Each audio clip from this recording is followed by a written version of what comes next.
Hi friends, ஒரு ஸ்டோரின்னு சொல்ல முடியாது, ஒரு ரியல் லைஃப் தான். ஒரு பிஸ்னஸ் மேன் வந்து இருக்காரு. பார்த்தீங்கன்னா ஆஃபீஸில் உட்காந்துட்டு ஃபோனை வந்து நோண்டிக்கிட்டே இருக்காரு.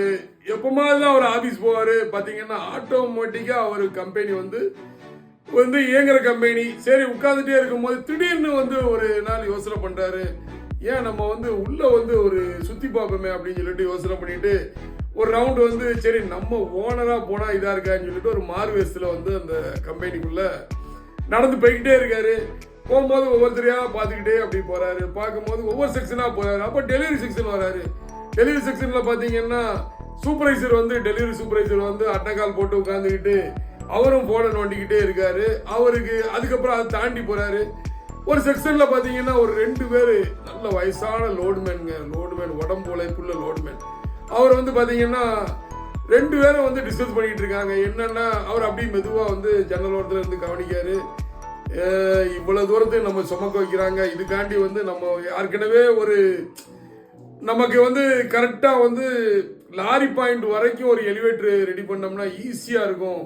இது எல்லா கம்பெனியும் இதான் ஃபாலோ பண்ணுறாங்க. ஆனால் அந்த சூப்பர்வைசர் சொன்னாலும் ஒன்றும் எடுப்பட மாட்டேங்கி நம்மளை சுமக்க விட்றாங்க. ஆளும் நம்ம 15 பேர் லோடு ஏற்றுற இடத்துல பார்த்தீங்கன்னா 5 பேர் மாத்திரம் வேலை பார்த்துட்டு போயிடலாம் அப்படின்னு சொல்லிட்டு நல்லா பேசிக்கிட்டே அப்படி இருக்காரு. அப்போ இதை வாட்ச் பண்ணிக்கிட்டே இருக்காரு. திரும்ப வந்து வந்துருந்தாரு. அடுத்த நாள் வந்து ஆஃபீஸில் எப்பவும் போல உட்காந்துக்கிட்டாரு. அந்த வயசான லோடு மேனை வந்து கூப்பிட்டு விடுதாரு. கூப்பிட்டு விட்டுட்டு நீங்கள் எத்தனை பேர் வேலை பார்க்கீங்க அப்படின்னு சொல்லி கேட்டார். 15 பேர் வேலை பார்க்கீங்கன்னு அவர் சொன்னார்.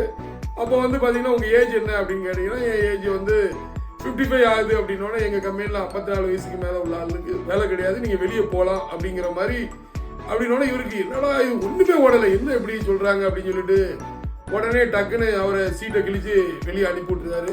வாசலுக்கு போறாரு. என்ன காரணமே புரியலையே அப்படின்னு சொல்லி வாசலுக்கு போனோடனே கேட்ல வந்து செக்யூரிட்டி பார்த்தீங்கன்னா திரும்ப வந்து அவரை, சார் நீங்க வந்து உங்களை ஓனரை வந்து உங்களை வந்து பார்க்க சொன்னாரு, நாளைக்கு காலையில வாங்க அல்லது இப்பவுமேனாலும் ஓனர் பார்த்துட்டு போங்கன்னு. என்னடா இப்பதான் கிழிச்சு அனுப்புனாரு, திரும்ப வந்து வெளியே போக முடியாம கூப்பிடுதாங்க அப்படின்னு போன உடனே டக்குன்னு அவரு உடனே ஒரு அப்பாயின்மெண்ட் ஆர்டர் அடிச்சு கொடுக்காரு.